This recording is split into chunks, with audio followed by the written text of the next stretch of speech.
pessoal, é chegada a hora da introdução do assunto mais legal, mais divertido das noções gerais de direito e formação humanística, ao menos para mim, que é o direito digital.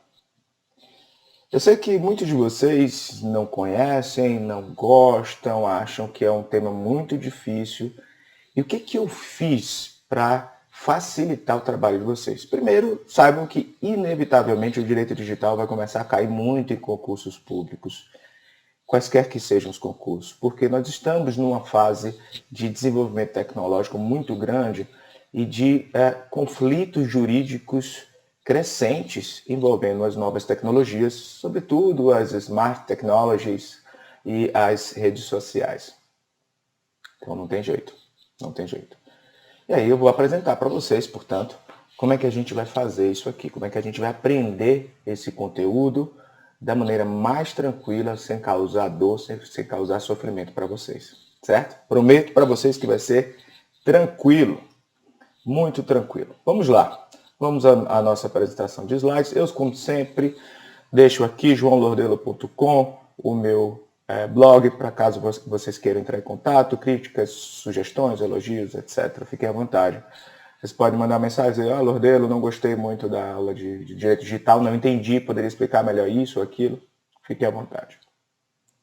Como é que é a cobrança em provas do direito digital? Não existe ainda uma cobrança em prova do direito digital de maneira consolidada. Nos últimos concursos, a LGPD, a Lei Geral de Proteção de Dados, e o Marco Civil da Internet começou a cair. Esses dois diplomas começaram a cair.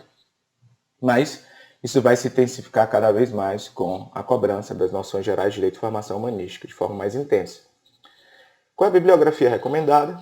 Existem alguns livros de direito digital. Na verdade, direito digital conta até com mais livros se comparado com o direito da antidiscriminação, a pragmatismo jurídico, análise econômica do direito, talvez. Mas o fato é que o direito digital, a análise econômica do direito realmente tem mais livros. Mas pragmatismo, essa explicação sobre esses temas todos da linha, da matéria, nem tanto. O fato é que o direito digital tem vários livros, mas os livros têm conteúdos que oscilam muito dinâmicos, muito diversos, heterogêneos. E a gente tem que se ater aos pontos que estão previstos na Resolução 75 de 2009 do CNJ, que são muitos pontos, por sinal. Eu destrinchei esses pontos, tentei apresentar um histórico denso para que vocês possam lembrar desses temas, lembrar do histórico. Vocês já devem ter percebido que eu gosto muito de apresentar uma historinha, um pano de fundo histórico. Por quê? Porque essa análise histórica facilita a lembrança. Você pensa, como é que esse tema aqui, como é que eu lembro dele? Tá? Eu lembrei daquela história que ele contou, tal, daquela ideia. Então, a gente vai seguir a mesma metodologia, certo? Então, vou utilizar, claro, como sempre utilizo aqui em todas essas aulas do nosso curso, o nosso manual de Noções Gerais de Direito e Formação Humanística, Doutora Juspódio. Beleza, vamos lá, vamos seguir. E esse é o nosso sumário geral. A gente vai falar primeiramente da quarta revolução industrial, o que é isso? Vou fazer uma introdução, falar sobre os seus principais desdobramentos. Depois falaremos sobre os principais conceitos para a compreensão da virada tecnológica, como machine learning, como algoritmos, inteligência artificial, etc. Depois, no ponto 2, falaremos sobre as transformações tecnológicas no contexto jurídico. Aí 2.1, transformação digital no poder judiciário, ciência de dados, jurimetria e viés cognitivos, blockchain, contratos inteligentes, crimes virtuais e cibersegurança ou cibersegurança, deep web, dark web, criptomoedas e lavagem de dinheiro. No ponto 3, LGPD e proteção de dados. E, finalmente, ponto 4, provas digitais. Não vou demorar, vamos entrar logo no assunto então, né? Vamos falar sobre a tal da quarta revolução industrial. Percebam que eu coloquei nos slides muito texto. Essas matérias novas todas eu coloquei elas repletas de texto, porque facilita, né? Esse texto facilita a apreensão e traz para vocês slides bem completos. Então os slides acabam funcionando como uma espécie de caderno. Aí já é uma mão na roda para vocês, né? Tá, o que é a tal da quarta revolução industrial? Ela foi utilizada, essa expressão, pela primeira vez por um alemão chamado Klaus Schwab, no Fórum Econômico Mundial de 2016, está aí no quadro, Fórum Econômico Mundial de 2016, como referência às novas ondas tecnológicas. Essas novas ondas tecnológicas, elas compreendem diversos campos que são potencializados hoje em dia.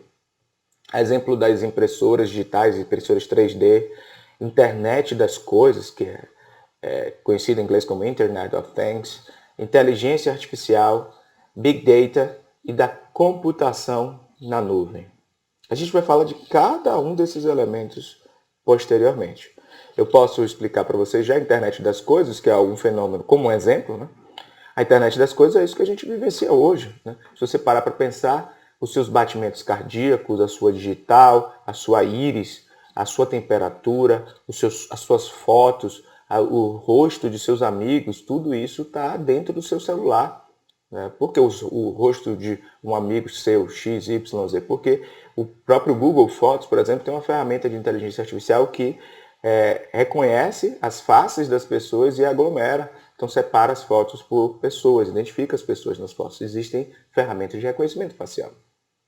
E a internet das coisas faz com que elementos comuns das nossas vidas, elementos ordinários, estejam ligados em rede. Sua TV é ligada à internet, às vezes a sua máquina de lavar pode ser, sua casa tem automação, seu celular ligado à internet, pode ser que seu carro tenha alguma coisa ligada à internet, a impressora é ligada à internet, tudo é ligado à internet. Seu banco você acessa pela internet. Então, nós temos um ambiente de integração e conexão contínuo de aparelhos em rede. Okay? Então, vamos lá. Essa é a expressão da quarta revolução industrial.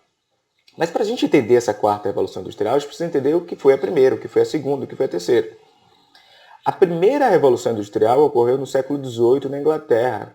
Veja que o século XVIII foi o século da Revolução Gloriosa, de 1789, que é uma revolução que deu estabilidade e consolidou o Estado de Direito na Inglaterra.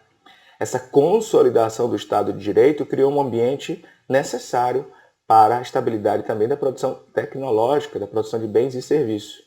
Então foram introduzidas, por exemplo, nesse momento, no século XVIII, pela primeira vez no mundo, as máquinas a vapor nos processos produtivos. Tá aí. Além disso, houve uma substituição do trabalho artesanal pelo trabalho assalariado. As fábricas foram criadas no século XVIII na Inglaterra. A segunda Revolução Industrial, ela ocorreu na segunda metade do século XIX até o final da Segunda Guerra Mundial. E aí, essa segunda Revolução Industrial tem uma relação direta, portanto, com a Segunda Guerra, com a revolução que ocorreu no campo das indústrias química, elétrica, petrolífera e siderúrgica de aço. Basta lembrar da evolução tecnológica que ocorreu entre os países de variados grupos que se entraram em conflito durante a Segunda Guerra, notadamente o grupo do Eixo, o grupo dos aliados. Então perceba, se você parar para pensar, a Alemanha tinha um tanque chamado Panzer, né, que era um tanque incrível. A União Soviética tinha um tanque meio grande e meio desajeitado e depois ele foi mudando a tecnologia. A Alemanha desenvolveu durante a Segunda Guerra o motor, a propulsão a jato por von Braun, que criou os chamados foguetes V2 intercontinentais. Então, foram criados os destroyers ingleses, por exemplo, de puro aço, os submarinos alemães, a aviação japonesa. Tudo isso demonstra que na Segunda Guerra Mundial houve uma evolução tecnológica muito grande nesses campos, da química, elétrica, da indústria petrolífera, siderúrgica, etc. Expansão do uso de aeronaves, navios de aço, automóveis. Lembre que Hitler desenvolveu o Fusca, que é um veículo alemão da Volkswagen, refrigerado a ar, para poder cruzar o deserto. E novos meios de comunicação.